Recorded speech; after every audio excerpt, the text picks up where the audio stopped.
La paracha de Béchalach. Il y a divers et nombreux sujets très importants depuis l'histoire de la sortie d'Égypte. Vayi Béchalach paro et ha'am. On est en train de vivre carrément la rédemption, la délivrance, la sortie d'Égypte après des siècles d'esclavage et de soumission, d'oppression, surtout beaucoup d'atrocités qu'ils ont subies, nos ancêtres à ce moment-là. Ils sortent de là, haut la main, la tête haute, parce que les Mitzriim sont à genoux après la mort des premiers-nés. Paro lui-même, qui était un aîné, a eu très peur pour sa peau. Et il vient au milieu de la nuit supplier Moshe Rabbeinu de partir le plus rapidement possible, juste arrêter d'être à l'origine de toute cette déchéance de l'Égypte par les 10 plaies. Et Moshe Rabbeinu va lui dire non, on n'est pas des voleurs pour partir en pleine nuit. On attendra demain matin, on sortira le 15 Nissan à la lueur du jour, agréablement. Am Israël arrive devant la mer Rouge et là il se passe des choses. À ce moment-là, ils sont saisis de peur, de terreur, parce qu'en effet, les Égyptiens, 6 jours seulement après la sortie d'Égypte, ils sont à leur trousse. Les voilà à nouveau.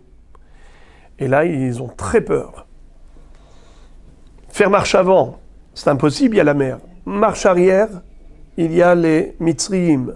Akadosh Baruch Hu, en plus, il a rassemblé les fauves du désert. De part et d'autre se trouvaient des bêtes féroces qui ont fait que Am Israël était saisi dans un étau de fer, une situation implacable.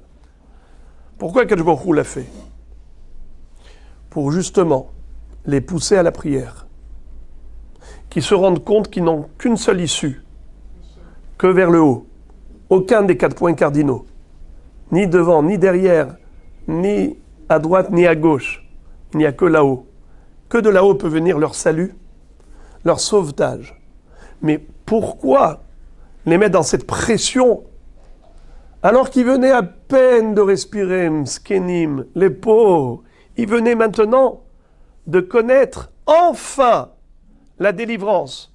À nouveau, il faut qu'ils aient cette peur, cette frayeur, cette terreur d'être récupérés par les Mitzriim, et les Égyptiens sont arrivés avec une furie terrible.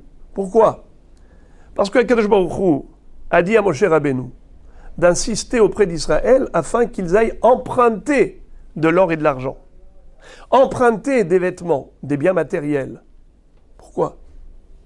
Pourquoi ne pas demander aux Égyptiens de leur donner carrément des indemnités qui leur revenaient de droit, un salaire pour tout le travail réalisé? Non, emprunter, justement, pour tromper et induire en erreur les Égyptiens.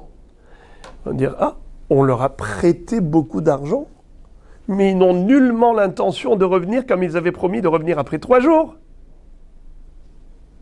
Alors quoi?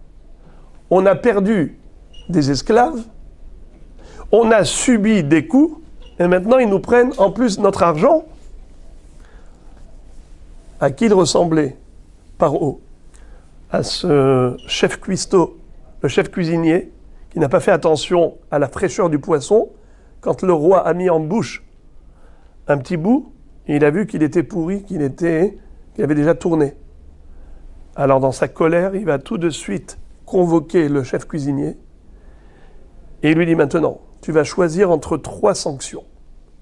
Soit tu manges tout le poisson pourri, 100 pour toute la cour royale, soit tu payes 100 de pièces d'or, soit tu prends 100 de coups. Alors il s'est dit, je vais choisir le moindre mal, je préfère les poissons. Commence à manger. 1, 2, 3, 10, mais après, il n'en pouvait plus, il allait éclater. Stop! Non, le bourreau, il est là, lui fait entrer par la bouche encore 5 poissons, il sent qu'il va exploser. Arrêtez, je suis prêt à prendre les coups, parce que c'est dit, payer autant d'or, 100 lingots d'or, c'est impossible. Toute ma vie, je vais travailler pour ça. Alors, je préfère les coups. Et quand il a commencé à le fouetter avec sa grosse matraque, alors il venait de manger 15 poissons, vous pouvez imaginer tout ce qu'il a ensuite rendu. Eh bien, il prend, une fois qu'il a reçu 60-70 coups, il dit stop, j'en peux plus, il va mourir. Préfère payer. Alors finalement, qu'est-ce qu'il a eu? Il a eu les 3, il a mangé le poisson pourri, il a pris les coups et il a aussi payé. Ainsi par haut, on lui a dit, t'as pas voulu libérer Am Israël de bon gré. Eh bien finalement, tu les as libérés, tu as pris les coups et aussi tu as payé le grand butin avec lequel les Béné Israël sont sortis. Mais comme on l'a dit, c'était juste un emprunt, il voulait absolument récupérer son argent.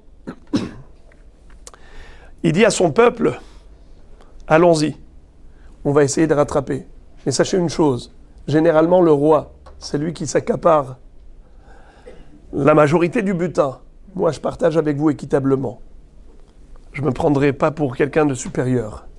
Amar Oyev, Erdof, Asig, Ahalek Shalal. L'ennemi a dit, on va partager le butin équitablement. Juste pour donner de la motivation à son peuple, qui était complètement démoralisé après les 10 plaies. Alors Am Israël a tout de même très peur. Et pourquoi que je me retrouve, les amis, dans cette peur? Le Passouk nous dit, dans Shir HaShirim, Yonati behagve hasela, beseter hamadrega, har'ini et mar'aich, hashmi'ini et kolech, ki kolech arev, ou mar'ech nave. Ma colombe, qui se trouvait à l'intérieur des rochers, dans les interstices de la montagne, Yonati behagve hasela, beseter hamadrega. Pourquoi que il a fait ça? Cette colombe fuyait l'aigle, le vautour, qui voulait la dévorer. Elle a réussi à trouver un refuge entre les rochers de la montagne. Elle a réussi à se faufiler à l'intérieur de cette fissure.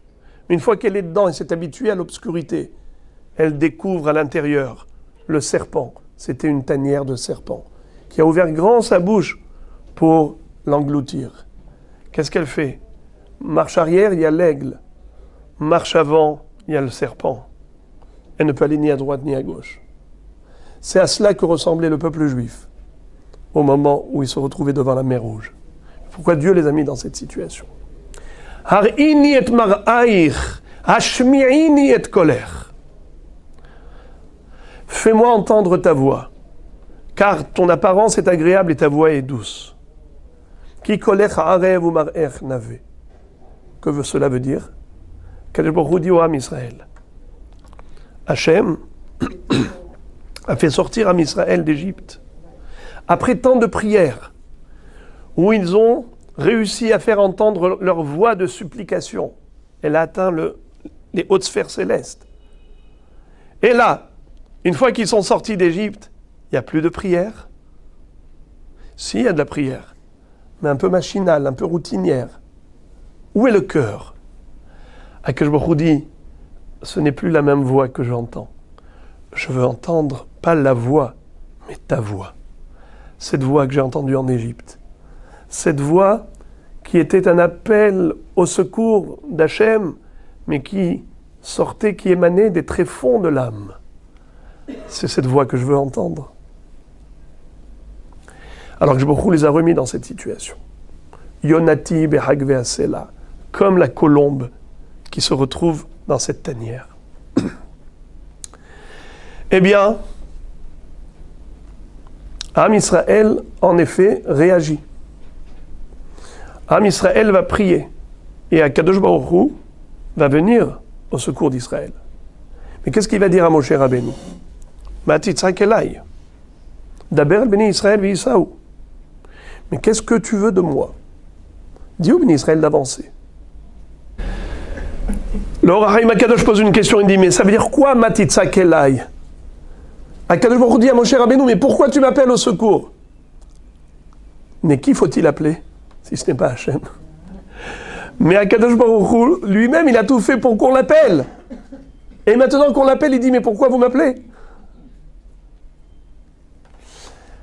Or HaChaim Akadosh nous dit que Hachem va dire à Moshe, penses-tu que je manque d'envie de sauver mes enfants? Qui aime Israël plus qu'Hachem? Problème, c'est que Dieu a créé dans ce monde la justice. Il y a là-haut un tribunal céleste. Il y a un procureur. Il y a un défenseur. Le Satan accuse. Et qu'est-ce qu'il dit? Il dit qu'Israël ne mérite pas la délivrance. Ils ont commis la même faute d'idolâtrie que le peuple égyptien. Pourquoi est-ce que ceux-là vont se noyer et ceux-là seront rescapés? Alalu avdei avodah zara, ve'alalu avdei avodah zara, mipnema elu nitba'im ve'elu nitzolim.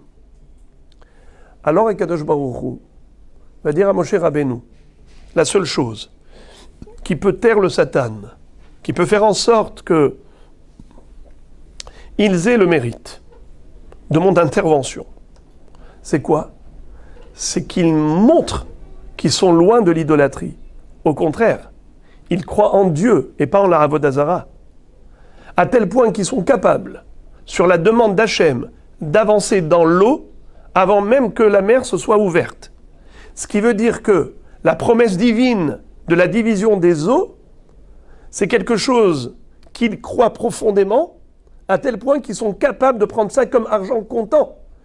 Comme si la mer s'est déjà ouverte, ils avancent dans l'eau. Veyavu béni Israël betoch hayam bayabasha. Que les béni Israël avancent dans l'eau sur une terre ferme. C'est d'abord de l'eau, elle deviendra terre ferme qu'après.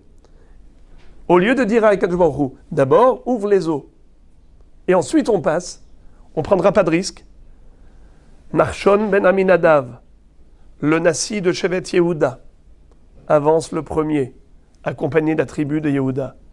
Haïta Yehuda le Kodsho, Israël Mamshelotav.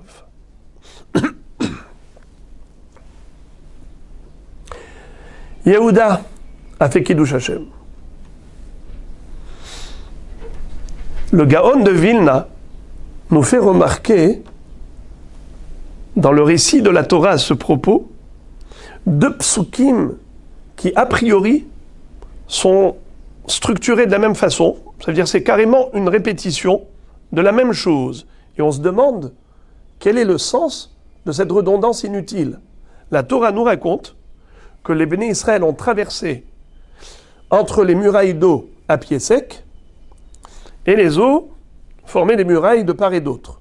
Je vous lis ça, ça figure dans le Passouk 22 et dans le Passouk 29. Vayavu béné Israël betochayam bayabasha, les béné Israël ont avancé dans la mer sur une terre sèche, vehamaim lahem homa, et les eaux étaient pour eux des murailles. Miminam ou misemolam, à droite et à gauche. Je vous lis maintenant le Passouk 29. Ou Bnei Israël alchou bayabasha betochayam, et les Bnei Israël ont avancé dans la terre sèche au milieu de l'eau, au milieu de la mer. Ve'amaim lahem homa miminam ou misemolam, et les eaux constituaient une muraille de part et d'autre. Quelle est la différence? C'est blanc bonnet, bonnet blanc. Alors quel est l'intérêt? Autre chose qu'il nous fait remarquer, c'est qu'au début, il est écrit, les béné Israël ont avancé dans la mer sur une terre sèche, et dans le deuxième passouk, il est écrit, ils ont avancé sur une terre sèche au milieu de la mer. Pourquoi cette inversion de l'ordre? Également, c'est que la première fois, il est écrit, les eaux constituaient une muraille, ve'amaim lahem homa, homa avec vav, homa het, vav, mem, he. La deuxième fois, il est écrit homa sans le vav, het, mem, he. Pourquoi cette différence? L'explication, c'est que Akadosh Baruch Hu, justement, il a dit à Moshe Rabbeinu, pour qu'il puisse mériter la division des eaux, il faut qu'il montre qu'ils ne sont pas idolâtres, au contraire, qu'ils sont pleins de croyance et de foi en Dieu, qu'ils ont une totale confiance en Akadosh Baruch Hu qui a promis de fendre les eaux. Et à tel point ils y croient qu'ils avancent dans l'eau sur la base de cette promesse. comme si c'était déjà fait. Eh bien, c'est grâce à cela que ça va se passer. Ils vont commencer en rentrant dans l'eau, mais après, elle deviendra terre sèche. C'est pour ça que le premier passouk va dire Vayavohu bnei Israël betoch hayam bayabasha. Les bnei Israël sont rentrés dans l'eau qui est devenue terre sèche. C'est qui ça? Eh bien, c'est Nachshon ben Aminadav, le Nassi de Shevet Yehuda, la tribu de Yehuda. Pour eux, les eaux constituaient une muraille. Une muraille, c'est une protection. Ensuite, on a les Bnei Israël qui sont restés au bord de l'eau sur le rivage. Ils ont dit, ah non, ça va pas, non. Nous, on veut voir pour croire. D'abord que les eaux soient fendues, après on avance. Cela, il est dit d'eux. Le deuxième pasouk. Ubnei Israël alchou bayabasha betoch hayam. Ceux-là, ils ont avancé sur une terre sèche qui était au milieu de l'eau, parce que la mer s'était déjà fendue. Grâce au premier. Mais pour cela, ve'amaim lahem homa. L'eau n'était pas une muraille de protection avec le vav. C'était hema. Et que veut dire hema?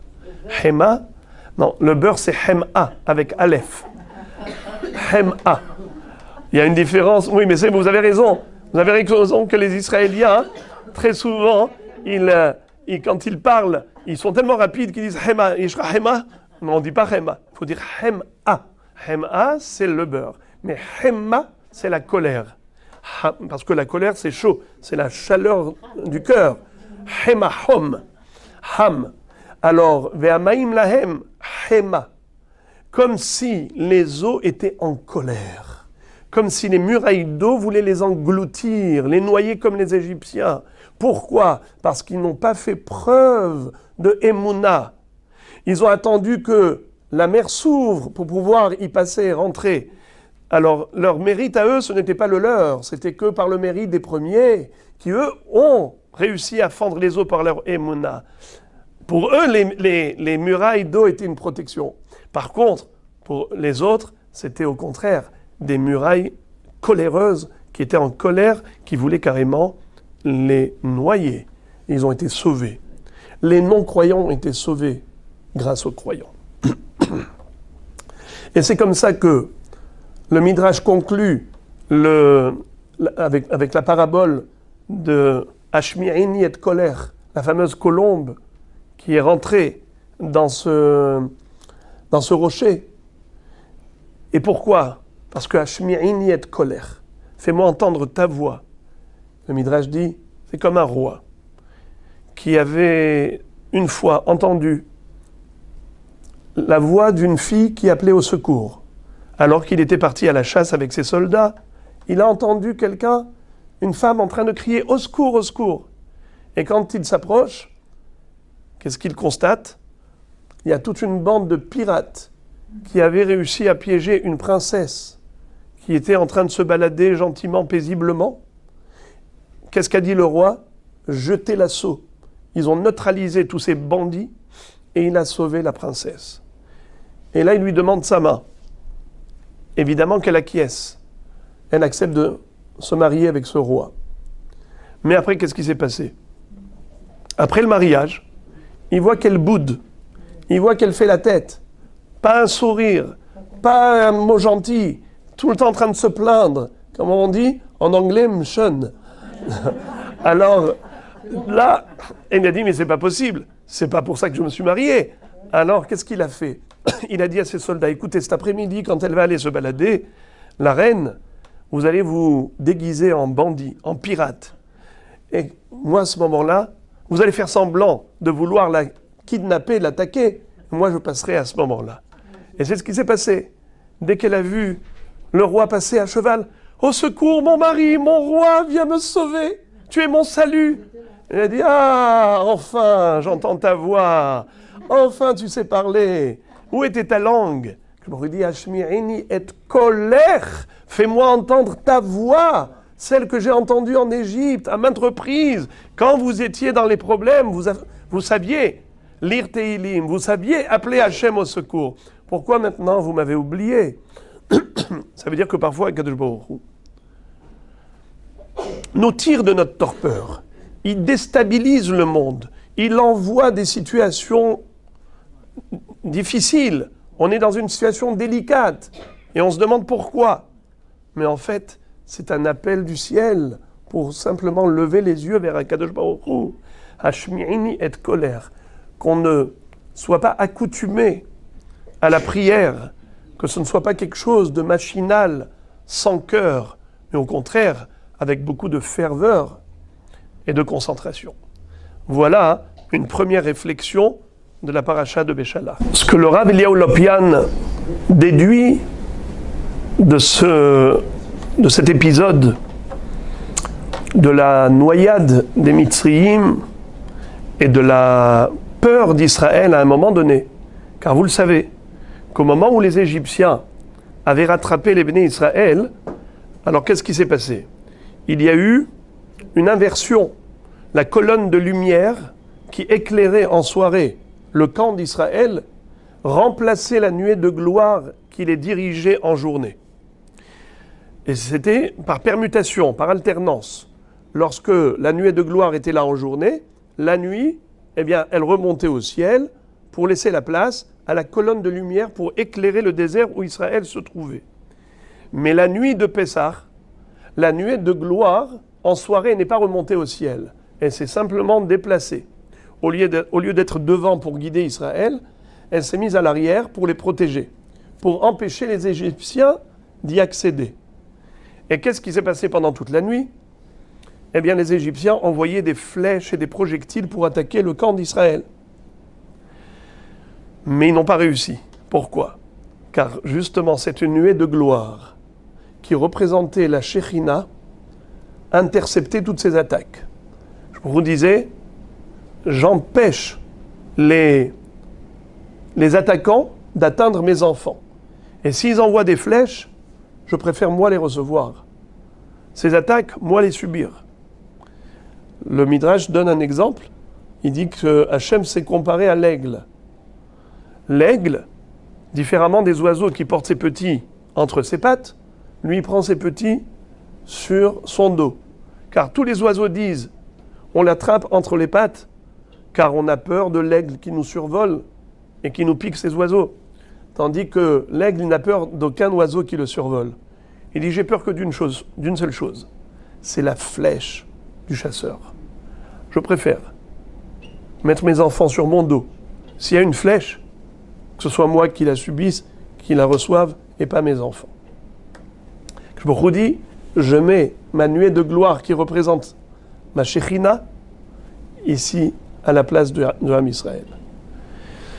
Alors les Égyptiens sont, comme on a dit, très motivés par le roi d'Égypte, qui leur a dit, voilà notre argent. Non seulement qu'on a perdu des millions d'esclaves, une main-d'œuvre en or, qui nous construisait l'Égypte, les pyramides, et maintenant en plus ils nous ont pris notre argent, il n'est pas question de se taire. Il faut absolument qu'on les rattrape, qu'on les ramène en Égypte et qu'on prenne notre argent. Akadosh Baruch Hu a endurci le cœur du Pharaon. Il a endurci le cœur des Égyptiens. Il leur a donné l'impression que oui, ils allaient pouvoir y arriver et parvenir. Et de ce fait, à un moment donné, quand la mer s'ouvre, qu'est-ce qui se passe? S'ils étaient normalement conscients du danger, ils auraient dû tout de suite prendre la fuite. Mais non, qu'est-ce qui s'est passé? Akadosh Baruch Hu envoie la nuée, plutôt la colonne de lumière, la colonne de feu, pour brûler le sol sous les carrosses et les chars égyptiens. Et à ce moment-là, toutes les roues se brûlent. Vayassar et Ofan Markevotav. Et les chevaux continuent de galoper. Et qu'est-ce qui se passe? Tous ceux qui sont à l'intérieur des calèches, des carrosses, ils sont ballottés et bousculés et basculés par le mouvement du trajet du cheval. Et le cheval, qu'est-ce qu'il fait? Il court droit dans la mer. Et les Égyptiens, à ce moment-là, ils prennent conscience de quelque chose. C'est qu'ils ne sont plus maîtres de leur destin. Ils voient la mort en face et ils ne peuvent rien faire. Ils vont dire « Anoussa mi pene bene Israël Ki Hashem nilham lahem b'Mitzrayim. Fuyons Israël, car c'est Dieu qui lutte en leur faveur, en frappant les Égyptiens. Mais ils ne pouvaient plus rien faire. Ils se voient tous plongés dans l'eau. Ils rentrent, les chevaux qui courent dans la mer, les Soussati, Berichve, Paro, Dimitir, Rayati. Et à ce moment-là, qu'est-ce qu'ils vont dire? Akadosh Baruch Hu a eu raison de nous. Il nous a eu au profit d'Israël. Et c'est là que les murailles d'eau les engloutissent. Et là, on va avoir 3 catégories de Réchaïm. Ceux qui avaient fait souffrir les Juifs, ceux qui avaient moyennement fait souffrir les Juifs, et ceux qui avaient fait beaucoup souffrir les Juifs. Akadosh Baruch Hu dit, chacun payera dans l'eau. Il y a ceux qui sont morts immédiatement, ceux qui n'avaient pas fait énormément souffrir les Juifs. Ceux-là sont morts rapidement. C'est pour cela qu'on retrouve Tzalelu Karoferet, Yochlemo Kakash et Idemu Kaaven. Il y a 3 définitions. Ils sont morts comme la paille, ils sont morts comme une pierre qui tombe dans la mer, et ils sont morts comme du plomb qui coule dans l'eau. Tzalelu Karoferet. Ceux qui étaient les moins cruels, ceux-là, ils étaient comparés au plomb, qui coule tout de suite. Ceux qui étaient cruels, comme la pierre, qui prend du temps pour tomber, sombrer dans le profond des abîmes. Et Yochlemo Kakash, ceux qui étaient comme la paille, c'était ceux qui étaient cruels et qui ont fait cuire les gens à petit feu, ceux qui ont fait souffrir Israël en Égypte. Là maintenant, ils ne sont pas morts immédiatement. Ils ont été ballottés et jetés d'une vague à l'autre, mais ils étaient cognés comme dans des icebergs. Kaf'u tehomot beleviam. C'est comme si vous voyez la banquise, où vous voyez comme ça des glaçons, des rochers en glace, et l'eau qui frappe dessus. Eh bien, c'est comme ça qu'ils étaient éjectés fortement contre ces murailles d'eau pour ressentir toute la souffrance qu'ils avaient infligée au Béné Israël.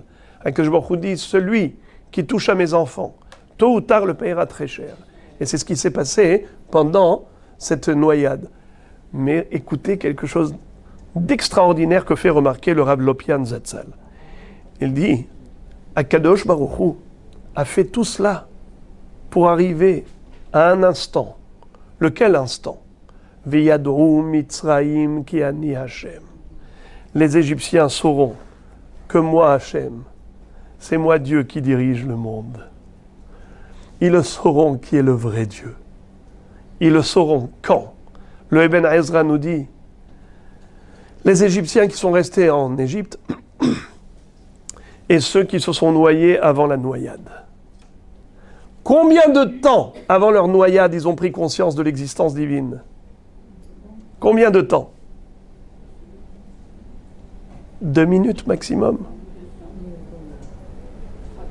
Pour ces 2 minutes peut-être, ou même moins que ça, Akadosh Baruch Hu a dit, ça valait la peine de mettre Israël dans une situation de peur et de donner un courage fou aux Égyptiens pour continuer leur bataille et leur course, pour que finalement, au dernier moment, ils s'aperçoivent et ils constatent leur faiblesse et leur impuissance humaine devant la puissance infinie de Dieu. Ça veut dire que la émouna en Akadosh Baruch Hu, ne serait-ce que pour 1 minute, ne serait-ce que pour un moment, ça vaut la peine qu'un Égyptien, qu'un Goy ait vécu toute sa vie pour 1 minute avant sa mort, réaliser que Dieu existe. À plus forte raison, un Juif qui croit en Dieu, à plus forte raison, si ce n'est pas juste 1 minute, mais c'est toute une vie de foi et de confiance en Akadosh Baruch Hu. Si ce n'est pas seulement un sentiment de Emouna, mais un effort permanent d'accomplir Torah et Mitzvot par rapport à cette Emouna qui nous habite, qui nous anime. Quelle grandeur, quelle richesse, quelle importance. Une vie qui vaut la peine d'être vécue quand elle a été entièrement consacrée à l'accomplissement de la volonté divine. Voilà un deuxième moussard, une deuxième leçon qu'on peut tirer de cette histoire de la Kriyat Yam Souf. Je voudrais maintenant basculer à la fin de la paracha. À la fin de la paracha, la Torah nous raconte qu'après la Kriyat Yam-Souf, après la traversée de la mer Rouge, Am Israël est arrivé ici et sur cette rive. Qu'est-ce qu'il constate? Que Akadosh Baruch Hu a non seulement sauvé Israël, mais a noyé tous ses ennemis. Vayar Israël et Mitzrayim met al sefatayam. Israël a vu les Égyptiens mourir au bord de l'eau. Que veut dire mourir au bord de l'eau? Mais ils sont morts dans l'eau, non? Écoutez quelque chose d'incroyable. Akadosh Baruch Hu a demandé à la mer de vomir les cadavres, de rendre les corps égyptiens. Le Or HaHaim Akadosh nous dit qu'ils n'étaient pas morts, ils étaient mourants. Et ils sont morts sur le rivage. Lorsque les bénis Israël sont venus et qu'ils leur ont dit « Alors, toi qui m'avais frappé, toi qui m'avais fait souffrir, toi qui m'avais soumis à l'esclavage, comment ça va? Combien de tasses d'eau tu as bu ?» Et là, il rendait son âme. Ismar tzaddik hazanakam. Le tzaddik se réjouit de voir la justice divine. Eh bien, ils ont chanté. Az yashir Moshe uvnei Israël et ashir hazot. Ils ont clamé la gloire divine au travers de ce chant qui était unanime. À l'unanimité, tout Israël se met à chanter Az yashir Moshe uvnei Israël. Il n'est pas dit, il l'a chanté au passé, mais il chantera au futur. C'est-à-dire que même quand viendra le Mashiach, Am Israël va entonner ce cantique après la Géoula, comme après la traversée de la mer Rouge. Mais qui arrive? Un épisode incroyable. Amalek, qui arrive et qui surgit. On ne sait pas d'où il sort. Il vient attaquer Israël. Vayavo Amalek. Vaïlahem im Israël birfidim. Il vient attaquer Israël à Rephidim. Moshe Rabbeinu va dire à Yoshua bin Nun, tu vas choisir des guerriers et tu vas aller lutter et combattre Amalek. Moi, je vais monter au sommet de la colline pour prier en votre faveur. Et en effet,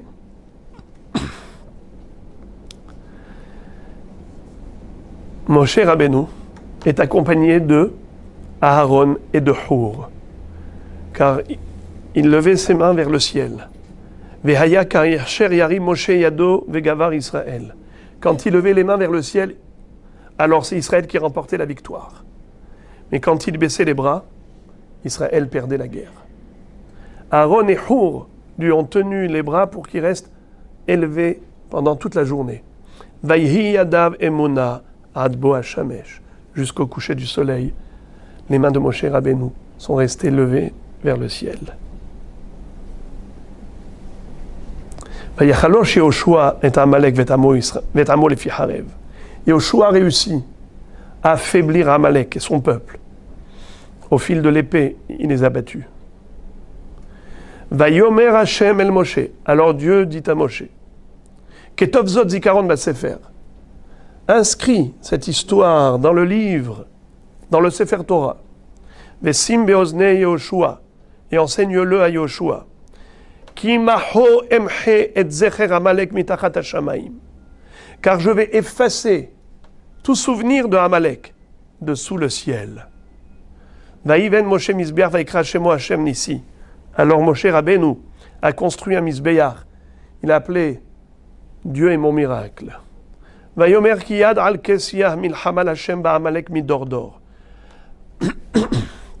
Il a dit Akadosh Baruch Hu. Yad al kesiyah. Hashem a levé sa main. Il a juré au nom de son Kess, au nom de son trône.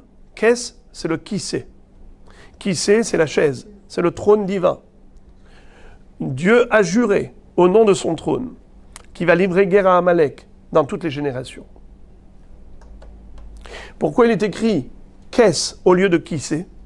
Il manque un Aleph. Pourquoi il est écrit Yah, le nom d'Hachem, que 2 lettres sur les 4 lettres du tétragramme?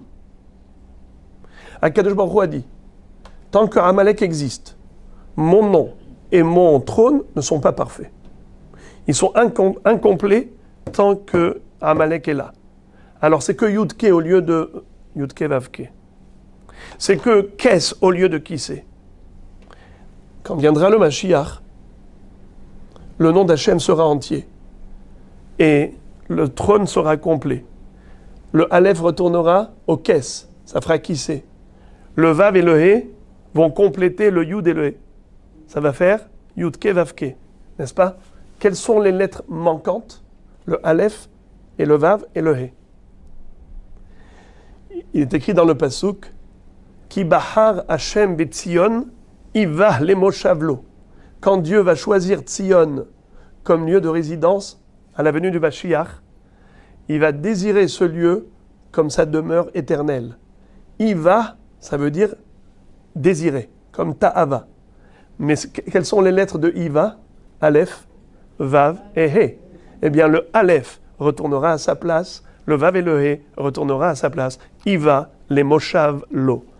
Et c'est comme ça que le nom et le trône d'Akadosh Baruch Hu seront entiers, complets, parfaits. Mais la question qu'on va poser, elle est quadruple. Premièrement, pourquoi Akadosh Baruch Hu a besoin d'autant de temps pour détruire Amalek? Il a dit Milhama Hashem ba Amalek midordor. Dieu va livrer guerre à Amalek d'une génération à l'autre, mais il peut le pulvériser en une seconde. Hachem a besoin d'autant de temps pour détruire son ennemi. Deuxièmement, dans ce pasuk, il est écrit que Akadosh Baruch Hu va détruire Amalek. Ki maho emhe et zecher Amalek mitachat hashamayim. Je vais effacer toute trace de Amalek dessous le ciel. Mais on retrouve dans Parashat Kitetse du Sefer Devarim que Akadosh Baruch Hu va dire Timhe et zecher Amalek. Je te donne la mitzvah de détruire Amalek. Zachor, souviens-toi. Zachor et asher asa lecha Amalek baderech betzetrem mitzrayim. Asher karcha baderech. ויזנב בך כל הנחשלים אחריך ואתה עייף ויגע ולא ירא אלוקים והיה בהניח השם אלוקיך לך מכל אויביך מסביב בארץ אשר השם אלוקיך נותן לך נחלה לרשתה תמחה את זכר עמלק מתחת השמיים לא תשכח. C'est la paracha de Zachor qu'on lit avant Purim. Là-bas, c'est cette mitzvah de détruire ce Amalek. Et là-bas, il est écrit détruit Amalek. C'est un ordre, c'est une ordonnance divine. Alors c'est qui doit détruire Amalek? Nous, Israël, ou lui, Hachem? Dans Parashat Beshalach, c'est écrit que Hachem va le faire, qui maho emhe, c'est conjugué à la première personne du singulier. Et dans Parashat Kitetse, timche, c'est à la deuxième personne du singulier. C'est à toi, Israël, de faire ce travail. À qui incombe le rôle de la destruction de Amalek. Troisièmement, Amalek, c'est qui? On le sait qu'aujourd'hui, aucun peuple n'est d'origine. À part Israël, qui est un peuple d'origine, tous les autres ont été exilés d'un pays à l'autre par Sancheriv. En effet, Sancheriv était un empereur qui avait conquis la planète Terre. Et pour montrer son monopole, son extrême puissance, il a voulu que personne ne se sente chez lui. Il a exilé toutes les nations. Il a installé ce peuple ici et l'autre dans un autre pays. Et c'est comme ça que personne n'était chez soi. C'est d'ailleurs la raison pour laquelle on a le droit d'accepter toute conversion au judaïsme. Et on ne se pose pas la question, est-ce que cette personne vient du peuple de Ammon ou de Moab? Normalement, un converti au judaïsme peut épouser une juive ou vice-versa, sauf Ammon et Moab. Les Ammonim et les Moabim, même s'ils se convertissent au judaïsme, ils ne peuvent pas épouser une juive. Pourquoi? Kadosh Baruch Hu avait décrété contre Ammon et Moab parce qu'ils n'ont pas été à la rencontre d'Israël avec du pain et de l'eau, et ils ont été chercher Bilham pour maudire Israël, et ainsi de suite. Aujourd'hui, est-ce qu'on sait qui est issu de Ammon et Moab? Non. Ruth à Moabia? Oui. Mais sinon, de manière générale, on ne sait pas qui vient d'où. Nachon? Parce que Sancheriv a chamboulé le monde. Et de ce fait, puisqu'on ne sait pas qui et quoi, alors on accepte tout le monde. Alors, quel est l'impact de cette mitzvah? Comment concrètement, de nos jours, on peut accomplir cette mitzvah, sachant qu'on ne peut pas identifier Amalek? On ne sait pas qui est Amalek. Alors, cette mitzvah, peut-on l'accomplir de nos jours? Encore une question. Il est dit que Amalek est arrivé lorsque Israël se trouvait à Rephidim. La Gemara, dans Masechet Bechorot, page 5, elle nous dit que, en fait, Rephidim, ce n'est pas un lieu géographique, c'est un état d'esprit d'Israël. Rephidim Rafou Yadaim, c'est le relâchement des mains. Am Israël s'est relâché spirituellement parlant. Au niveau de la Torah, ils se sont affaiblis. Puisqu'ils ont faibli au niveau toraïque, voilà pourquoi Amalek est venu les attaquer. Ma question, ils n'avaient même pas encore reçu la Torah. Ils venaient de sortir de la mer Rouge. Ils venaient à peine de traverser la mer Rouge. Donc ils ne sont même pas encore arrivés au mont Sinaï. Alors de quelle Torah s'agit-il quand on dit qu'ils ont faibli en matière de Torah?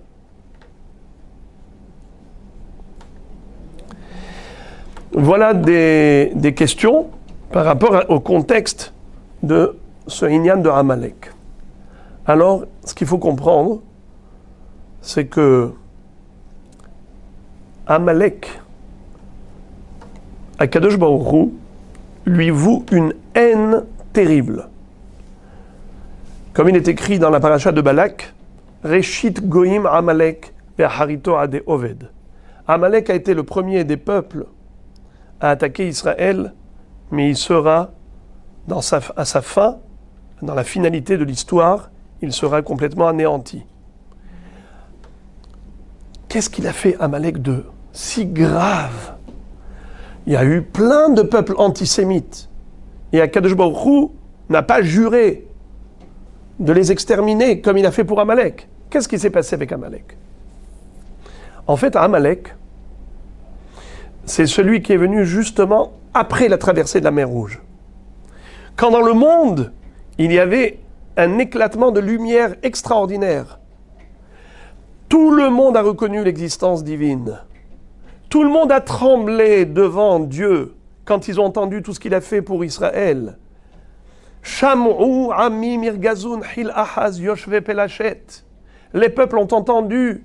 Ils ont été saisis de terreur, de frayeur.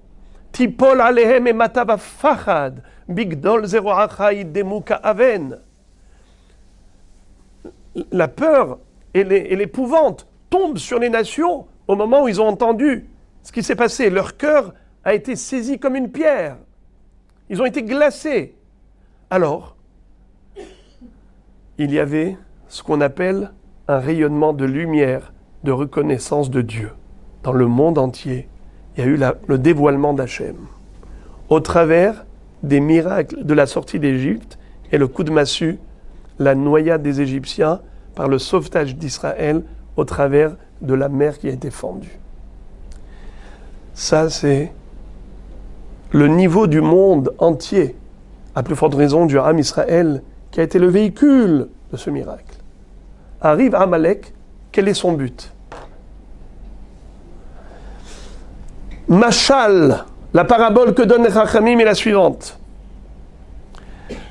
Les Ambatia Rotachat, imaginez-vous une baignoire pleine d'eau bouillante. L'eau avait atteint l'ébullition. Personne n'osait mettre un doigt. Arrive un voyou et il se jette dans la baignoire. Quand il se jette dans la baignoire, eh bien, il a été brûlé de bout en bout au 3e degré. N'est-ce pas? De l'eau bouillante. Tout le corps plein de cloques. Mais maintenant, ça y est, l'eau a tiédi. L'eau a été refroidie. Parce que maintenant, quand il va sortir de là, maintenant que l'eau a été au contact du corps qui était plus froid, donc l'eau a refroidi. Quelqu'un qui va rentrer dans l'eau ne sera plus brûlé. Ça veut dire, Amalek au début, il arrive le premier à attaquer Israël. Pour dire quoi? Pensez-vous que c'est un peuple miraculé? Vous y croyez vraiment au diplé? Vous pensez vraiment que la mer Rouge s'est ouverte pour Israël et noyer les Égyptiens? Mais pas du tout. Ils ont profité de la marée basse et après les pauvres Égyptiens sont passés et c'était la marée haute. Mais ils ont été surpris, les pauvres. Mais vous pensez que Dieu intervient au sein de l'histoire du monde? Pas du tout. Vous allez voir, moi je vais les attaquer. Il a pris une bonne raclée. Yehoshua bin Nun avec ses guerriers, va yachalosh. Yehoshua et Amalek bet Amo le Fichareb. Ils ont bien affaibli. Mais maintenant, il n'y a plus cette redoutabilité d'Israël. Plus personne n'a peur d'Israël. Ils osent venir attaquer ce peuple divinement protégé, miraculé. Voilà pourquoi Amalek a attiré sur lui la foudre de la colère divine. C'est une explication. L'explication la plus simple. Mais il y a encore derrière cela quelque chose de plus profond. Rashi dit que dans Parashat Kitetse, Asher karecha baderech, Amalek t'a refroidi, comme on vient d'expliquer, comme la baignoire qui a été refroidie. Mais en fait, Rashi dit karecha, kar qui veut dire froid, ça a aussi la racine de keri, keri qui veut dire l'impureté, et aussi la racine de mikré qui veut dire le hasard. Dans le mot karecha, Amalek, il t'a rendu kar, il t'a fait trois choses. Il t'a refroidi, il t'a fait croire que le hasard existe, et il t'a impurifié avec cela. C'est-à-dire que l'impureté qu'a amené Amalek au monde, c'est de faire croire que tout était le hasard. Au moment où le monde était flamboyant de la lumière de la Emouna, lui, il a tout refroidi. Ça a été le rabat-joie. Kadosh Baruch Hu dit, qu'est-ce qu'il a fait? Il a fait que mon trône et mon nom ne soient pas entiers. Qu'est-ce que ça veut dire ne soient pas complets? Kadosh Baruch Hu est reconnu dans les hautes sphères célestes par les anges, et il n'est pas reconnu par les habitants terrestres du bas monde. C'est ça ce que veut dire que la moitié du nom et la moitié du trône sont absents. C'est que Amalek dans ce monde, qu'est-ce qu'il fait? Il empêche la reconnaissance de Dieu. Dieu n'existe pas. Il est là-haut. Il n'a rien à faire avec un monde si petit. Il est trop grand pour s'occuper d'être si petit. C'est ça ce qui veut dire que le trône d'Hachem n'est pas parfait. Qu'il Hachem amelocha ou moshel bagoïm, le royaume divin est considéré complet, il ne sera parfait que quand viendra le Mashiach qui se dévoilera dans ce bas monde et que toute l'humanité le reconnaîtra. Là, ça s'appelle le trône d'Hachem qui est parfait. Et à quel moment il fut un instant où il était, oui, même dans ce monde reconnu, le nom et le trône d'Hachem? C'était après la sortie d'Égypte, quand Israël a chanté Az Yashir Moshe. Écoutez ce pasouk. Nachon kis'acha me'az, me'olam ata. Vous connaissez ce pasouk. Nachon kis'acha me'az, me'olam ata. Dans Hachem Malach Geout Lavesh. Que veut dire Nachon kis'acha me'az? Ton trône, il est instauré depuis lors. Me'olam ata. Hachem, tu existes depuis toujours. Le Midrash explique. Dieu, tu existes depuis toujours, mais ton trône n'a été installé dans ce monde qu'au moment où Israël s'est tenu devant la mer Rouge et ils ont chanté Az Yashir Moshe Uvne Israël et Ashira Hazot. Quand Israël a entonné ce cantique, alors là, ça veut dire qu'il y a une reconnaissance de l'unicité, de la suprématie d'Akadosh Baruch Hu. Ça s'appelle l'instauration et l'installation du trône divin dans ce monde. Nachon kis'acha me'az. Me'az she'amdu banecha alayam ve'amru shira az yashir Moshe.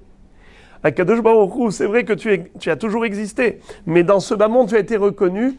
À quel moment, de manière la plus culminante, la plus parfaite, c'était au moment de la Shirat Hayam, az yashir Moshe. Tout le monde a reconnu. Shamo Ami Mirgazoun.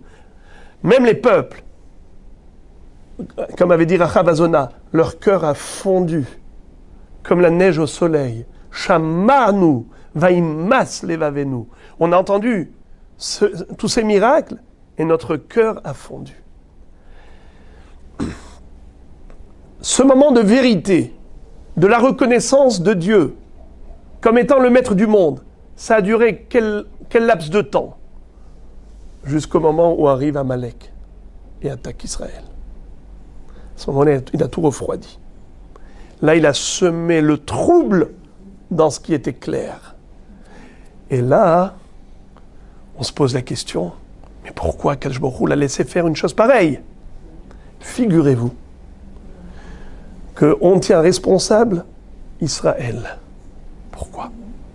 Parce qu'Israël s'est relâché dans sa émouna. Juste avant cela, il est écrit qu'ils sont arrivés dans un endroit où il n'y avait pas d'eau. Et là, ils ont commencé. Vayarev ha'am im Moshe. Le peuple a livré guerre à Moshe. C'est qui le peuple? En général, quand c'est écrit Israël, c'est Am Israël. Quand c'est écrit juste le peuple, ça fait allusion au Erev Rav. Les myriades de peuples qui se sont greffés sur le peuple juif, qui ont accompagné Israël à la sortie d'Égypte. Ils ont dit, on veut aller avec vous dans le désert. Je me avait dit à Moshe Rabbeinu, ce n'est pas souhaitable, ce n'est pas recommandé. Moshe Rabbeinu a dit, mais c'est un Kiddush Hashem, au contraire, que ce prosélytisme, ça permettra à tout le monde de venir faire partie d'Israël. Et malheureusement, toutes les fautes d'Israël ont été commises à cause d'eux. La faute du veau d'or, c'était eux qui ont poussé Israël à cela. Eh bien, ils vont dire à Moshe Rabbeinu, mais pourquoi tu nous as fait sortir d'Égypte pour nous amener dans un désert aride? Tu veux qu'on meure de soif, nous et nos enfants? Alors Moshe Rabbeinu appelle Hachem au secours. Et Akadosh Baruch Hu lui dit, prends ton bâton, frappe le rocher, et tu vas en extraire de l'eau. N'est-ce pas? Comment on a appelé cet endroit? Massa Umriva. Vaikra Hashem Amakom Massa Umriva. Al Riv Bene Israël Val Nasotam et Hashem les morts. Hayesh Hashem Bekirbenu Im Aïn.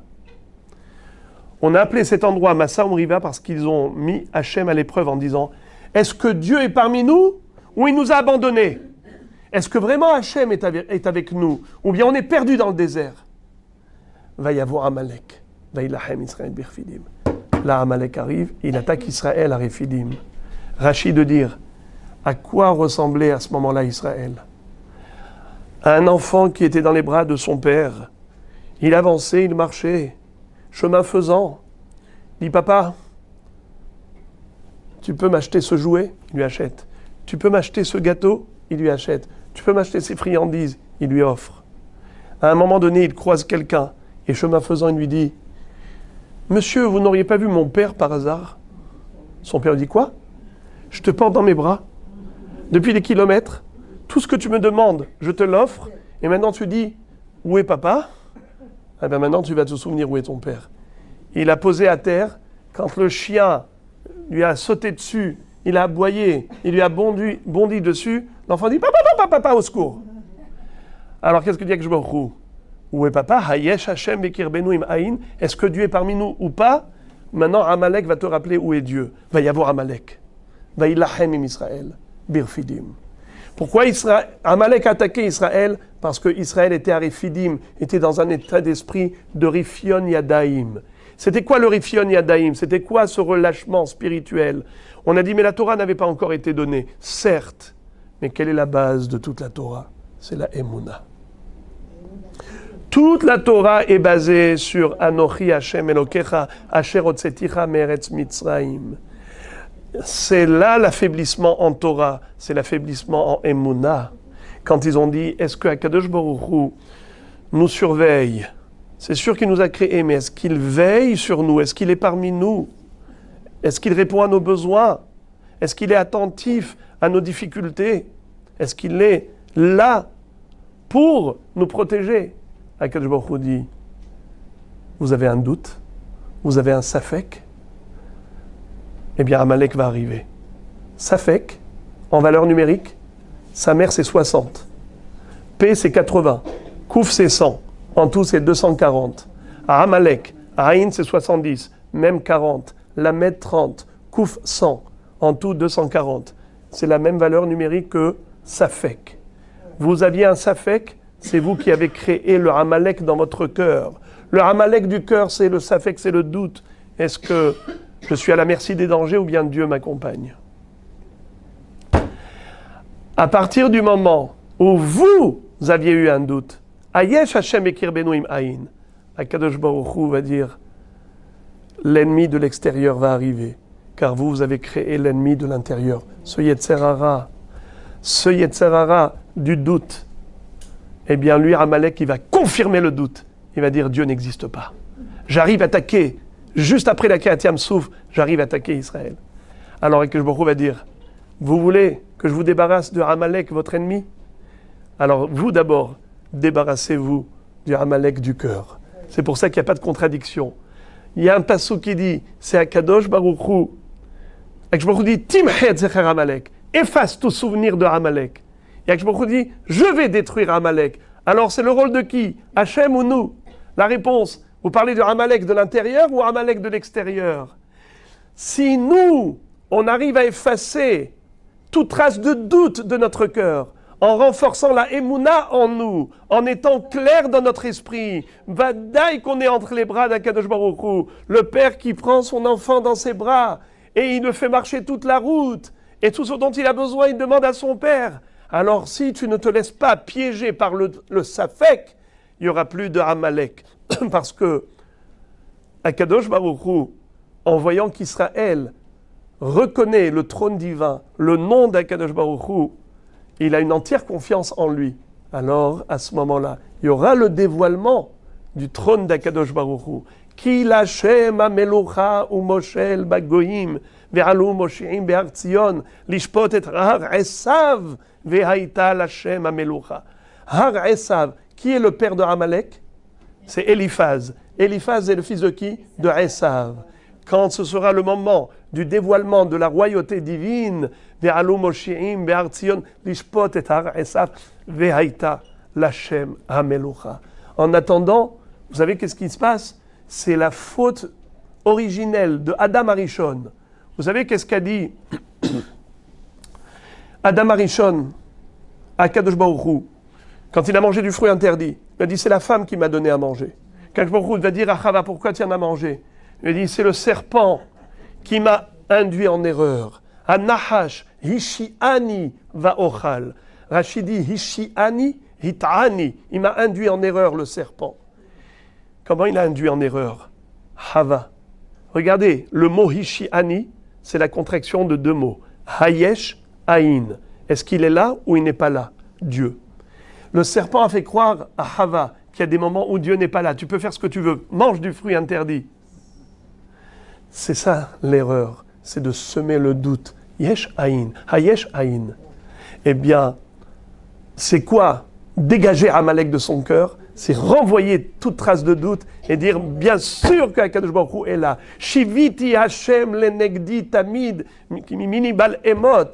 Akadosh Baruch Hu, il est présent dans mon esprit, alors il est toujours à ma droite. On ne glissera jamais dans la défaite, dans la déchéance. Akadosh Baruch Hu nous protégera de tout mal et nous permettra de connaître le bien absolu pour l'éternité. Ken Yehi Ratzon.